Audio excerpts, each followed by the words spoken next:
మంచిర్యాల జిల్లా చెన్నూరు పట్టణంలోని శనిగకుంట చెరువు మత్తడిని గుర్తు తెలియని దుండగులు ధ్వంసం చేశారు. రాత్రికి రాత్రే కూల్చివేయడంతో చెరువు ఖాళీ అవుతుంది.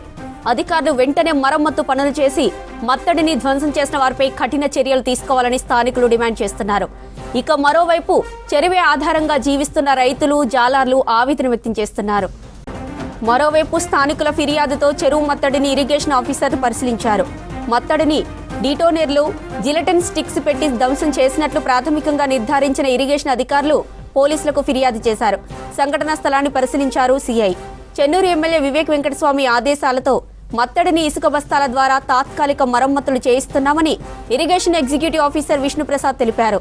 దోషులను కఠినంగా శిక్షించాలని పోలీసులను కోరారు. రాత్రి కాలమందు అంటే నిన్నటి దినం రాత్రి ఈ శనిగకుంట చెరువు యొక్క మత్తడిని బద్దలు చేసినట్టు మాకు పొద్దున సమాచారం అందింది. సో రావడంతో మేము హార్వెస్టింగ్ చేసుకొని ఇక్కడికి వచ్చుకోవడం జరిగింది. మా అయ్య గారు, నేను, మా చెయ్య గారు చూస్తే ఇక్కడ డిటోనేటర్స్ పెట్టి జిలెటిన్ స్టిక్స్ తోటి ఇది పేల్చినట్టుగా కనపడుతుంది. వైర్లు కూడా కనపడుతున్నాయి మాకు. ఈ చెరువు కింద 40 ఎకరాల ఆయకట్టు ఉన్నట్టు మా రికార్డ్స్లో ఉంది. కాబట్టి మొత్తం కూడా రైతులు కూడా ఇబ్బంది పడి బతుకుంటుంది ఇక్కడ. అలాగే దీని మీద ఆధారపడినటువంటి మత్స్యకారులు కూడా ఇబ్బంది పడే పరిస్థితి ఉంటుంది. కాబట్టి ఈ చెరువును వెంటనే పునరుద్ధరించుకోవాల్సిన అవసరం ఉంది. సో దీనిపైన ఎవరైతే దీనికి బాధ్యులైనారో, దీన్ని ఎవరైతే చేశారో వారిపైన కఠిన చర్యలు తీసుకోవాలని కోరుతున్నాను. అట్లాగే గత 13వ తారీఖున కూడా మేము ఈ చెరువుకు సంబంధించి కొంత మా ఇళ్లలోకి వాటర్ వస్తున్నాయని చెప్పి చుట్టుపక్కల కాలనీల వాళ్ళు, Mahankali colony, హంటంవాడ plus Maremmavada colony యొక్క ప్రజలు మా ఆఫీస్కి వచ్చి ఈ మత్తడి ఎత్తు తగ్గించాలని చెప్పేసి వాళ్ళు కోరడం జరిగింది. అయితే మత్తడి ఎంత ఎత్తుందో అంత ఎత్తు వరకే కడతారు, కానీ మేమైతే పెంచి కట్టడం ఉండదు. అది ఎంత ఉందో అంతే ఉంటుంది. దాన్ని మేము మా లెవెల్లో మేము నిర్ణయం తీసుకుని తగ్గించే అవకాశం మా చేతుల్లో ఉండదు అని చెప్పేసి మేము వాళ్ళకి చెప్పడం జరిగింది. సో దాని యొక్క సర్వే కూడా అసలు ఎంతవరకు వస్తుంది వాటర్ అని చెప్పేసి మేము గత 4 రోజుల కిందటనే ఈ యొక్క చెరువుకు సర్వే చేయడం జరిగింది. దాంట్లో కొంత భాగం అంటే ఆ చివరి ఇల్లు కొంచెం వరకు 99.8 అంటే 1 ఫీట్ వాటర్ వరకు ఆ యొక్క ప్రాంతానికి వెళ్ళే అవకాశం ఉంటుంది. ఎందుకంటే వాళ్ళు ఎఫ్టీఎల్ పరిధిలో వాళ్ళు కట్టుకున్నారు. కాబట్టి దానికి సంబంధించి ఆ రిపోర్ట్ కూడా మేము తయారు చేస్తున్నాము. సో ఈ లోపలనే ఈ రకంగా చెరువుని బదులు కొట్టడం అనేది చాలా దారుణం.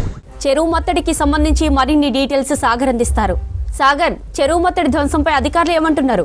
జ్యోతి, మంచిర్యాల జిల్లా చెన్నూరు పట్టణంలోని శనిగారపు కుంట చెరువు మత్తడిని గుర్తు తెలియని వ్యక్తులు పేల్చివేశారు. సుమారు 100 ఎకరాల ఆయకట్టు గల చెరువు ఇటీవల కురిసిన వర్షాలతో నిండుకుండలా మారింది. సోమవారం రాత్రి అంటే మొన్న సోమవారం రాత్రి గుర్తు తెలియని వ్యక్తులు చెరువు మత్తడి కాంక్రీట్ నిర్మాణానికి 15 నుంచి 20 మీటర్ల మేర డిటోనేటర్లతో పేల్చి ధ్వంసం చేశారు. దీంతో చెరువు నీరు వృధాగా మొత్తం కూడా కిందికి వెళ్లిపోయింది. మంగళవారం ఉదయం చెరువు మత్తడి పేల్చేసిన విషయాన్ని స్థానిక కాంగ్రెస్ లీడర్లు, ఇటు చెన్నూరు ఎమ్మెల్యే వివేక్ వెంకటస్వామి తెలుసుకుని తర్వాత irrigation EE Vishnu Prasad, DE Venugopal తో ఫోన్ లో మాట్లాడి వెంటనే తాత్కాలిక మరమ్మతులు చేపట్టాలని ఇటు ఆఫీసర్లను ఆదేశించారు. పేల్చేసిన మత్తడిపై ఇసుక బస్తాలు వేసి తాత్కాలిక రిపేర్లు అయితే ప్రస్తుతం అయితే కొనసాగుతున్నాయి.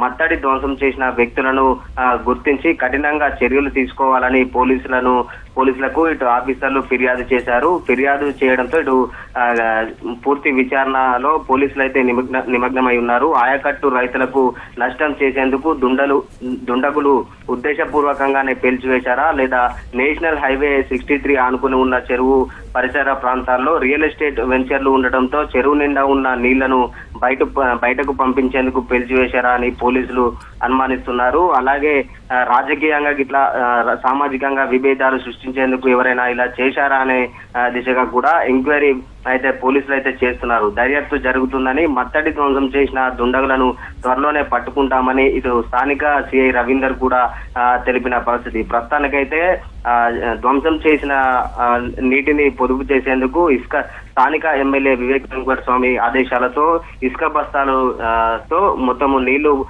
వేస్టేజ్ చేయకుండా ప్రస్తుతానికైతే నీళ్ళనైతే నిలుపుదల చేస్తున్నారు.